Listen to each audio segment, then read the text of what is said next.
창세기 17장 15절에 27절까지 말씀을 교독합니다. 하나님이 또 아브라함에게 이르시되 내 아내 사레는 이름을 사레라 하지 말고 사라라 하라. 복을 주어 그가 내게 아들을 낳아주게 하며 내가 그에게 복을 주어 그를 여러 민족의 어머니가 되게 하리니 민족의 여러 왕들이 그에게서 나리라. 아브라함이 엎드려 웃으며 마음속으로 이르되 100세 된 사람이 어찌 자식을 낳을까? 사라는 90세니 어찌 출산하리요 하고 아브라함이 이에 하나님께 아뢰되 이스마엘이나 하나님 앞에 살기를 원하나이다. 하나님이 이르시되 아니라 내 아내 사라가 내게 아들을 낳으리니 너는 그 이름을 이삭이라 하라. 내가 그와 내 언약을 세우리니 그의 후손에게 영원한 언약이 되리라. 이스마엘에 대하여는 내가 내 말을 들었나니 내가 그에게 복을 주어 그를 매우 크게 생육하고 번성하게 할지라. 그가 12두령을 낳으리니 내가 그를 큰 나라가 되게 하려니와 내 언약은 내가 내년 이 시기에 사라가 내게 낳을 이삭과 세우리라. 하나님이 아브라함과 말씀을 마치시고 그를 떠나 올라가셨더라.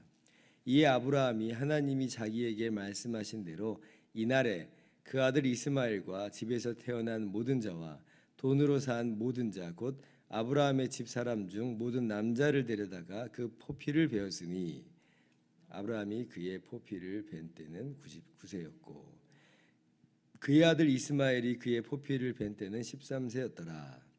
그날에 아브라함과 그 아들 이스마엘이 할례를 받았고 같이요. 그 집의 모든 남자 곧 집에서 태어난 자와 돈으로 이방 사람에게서 사온 자가 다 그와 함께 할례를 받았더라. 아멘. 할렐루야. 하나님의 크신 은혜와 평강이 오늘도 변함없이 여러분 가운데 가득 넘치기를 주님의 이름으로 축원합니다. 하나님께서 13년 만에 아브라함에게 다시 나타나셔서 언약을 갱신하시는 데는 몇 가지 이유가 있다. 제가 말씀을 어저께 드렸습니다.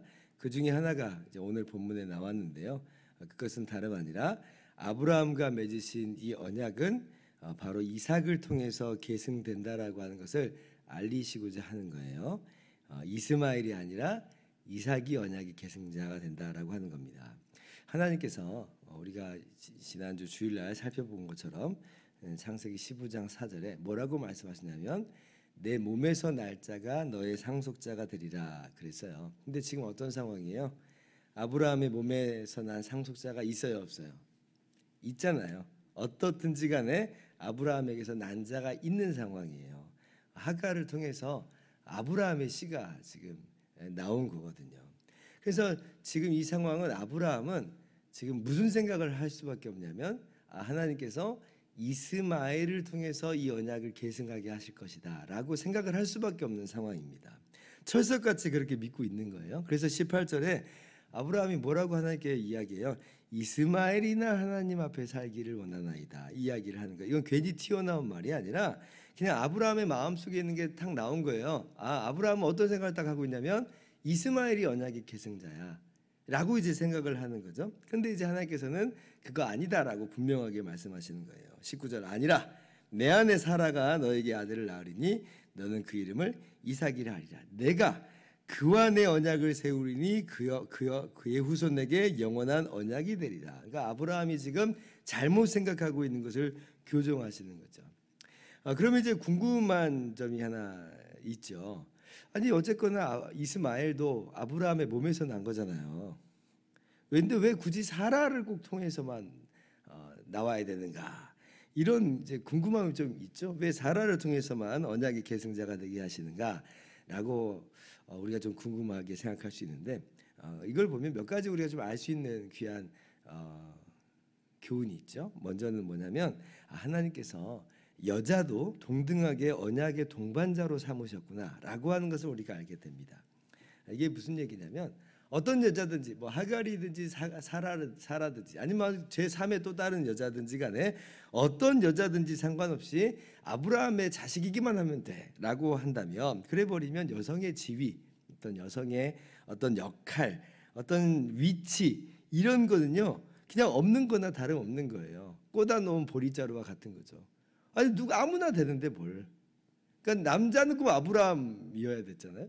근데 여자는 아무나 괜찮아 그러면 여자는 그냥 의미가 없는 형태가 돼버리는데, 그런데 하나님께서는 아브라함을 지명하신 것 같이 똑같이 누구를 지명하시는 거냐면 사라를 지명하시는 거예요. 그러니까 아브라함뿐 아니라 반드시 사라에게서 나와야 되는 것으로 말씀을 하시는 거죠.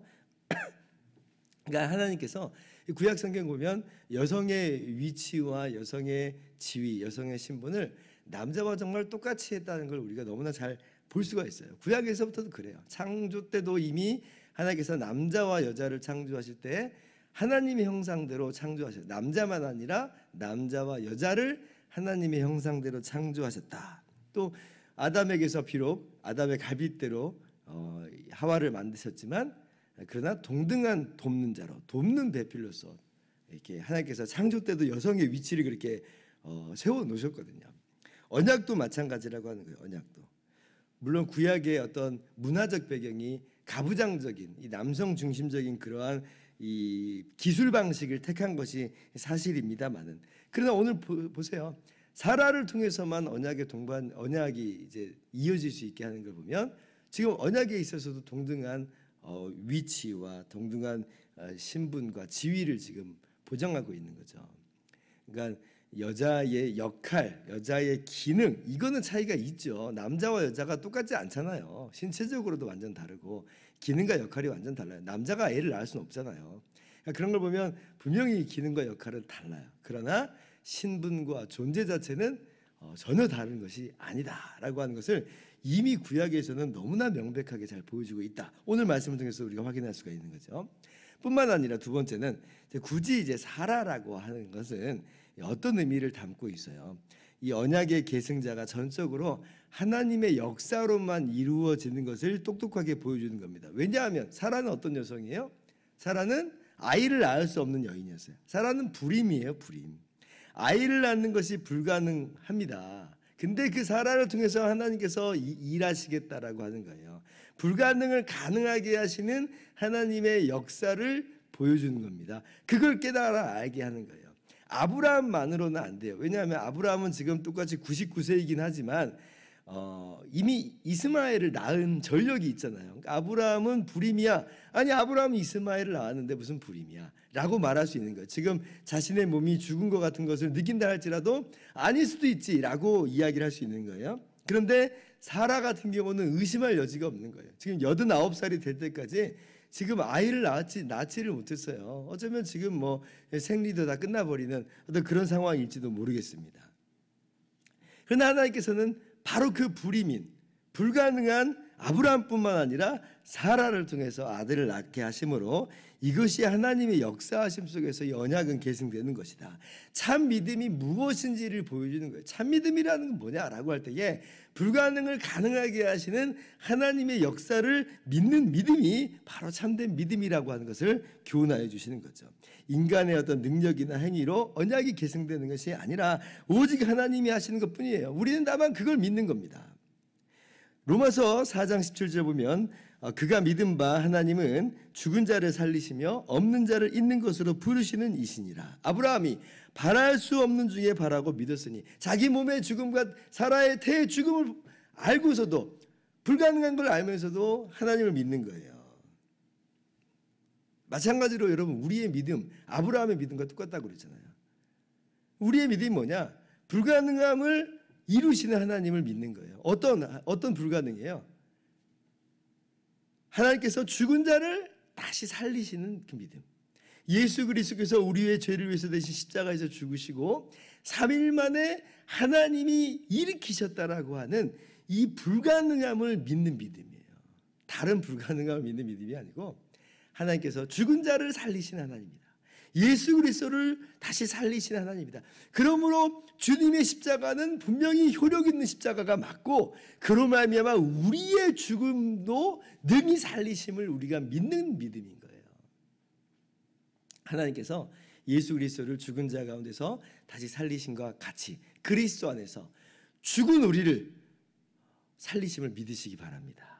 이것이 사라를 통해서 언약을 계승하게 하시는 것을 통해서 보여주시는 하나님의 귀한 진리다라고 하는 겁니다. 아브라함은 처음에 믿지 못하는 눈치였죠. 그래서 웃습니다, 속으로. 그러나 이러한 하나님의 말씀을 이내 믿죠. 사라를 통해서 이삭을 주실 것을 이제 믿어요. 그래서 이제 이날에 할례를 다 받아요. 그러니까 이 할례라고 하는 것은 아브라함이 하나님을 믿었다는 거예요. 정말 사라를 통해서 이삭을 주실 것입니다. 불가능을 가능하게 하시는 하나님인 줄을 믿습니다. 죽은 자 가운데서 다시 살리신 하나님인 줄을 믿습니다. 라고 하는 것을 믿음으로 할례를 받는. 그래서 할례는 믿음의 표인 거예요. 믿음의 표. 어떤 행위가 아니라 할례는 그야말로 이제 믿음이다라고 하는 것이에요. 그래서 어저께도 제가 이야기했던 것처럼 할례 오늘날 받는 것 이제 의미가 없습니다. 왜냐하면 우리는 실체적으로 죽은 자 가운데서 부활하신 예수님을 믿는 믿음 가운데 나가고 있기 때문이고, 그 믿음 가운데서 우리도 다시 살아날 것을 믿는 믿음으로 나가고 있기 때문에 그렇습니다. 그러므로 우리 오늘도 전능하신 하나님을 우리가 믿으면서 나갑시다. 우리 하나님께서 아브라함에게 딱 나타나셔서 하나님을 어떤 하나님인지 보여주셨잖아요. 나는 전능한 하나님이다. 우리가 믿는 하나님은 어떤 하나님이냐? 전능하신 하나님이에요. 하나님께서 능히 죽은 자 가운데서 부활하게 하시는 하나님인 줄을 우리가 믿으면서 주님 안에서 우리의 부활을 확신하고 오늘도 믿음으로써 감사함으로 기쁨으로 나아가는 행하는 우리 모두가 되기를 주님의 이름으로 축원합니다. 기도하겠습니다.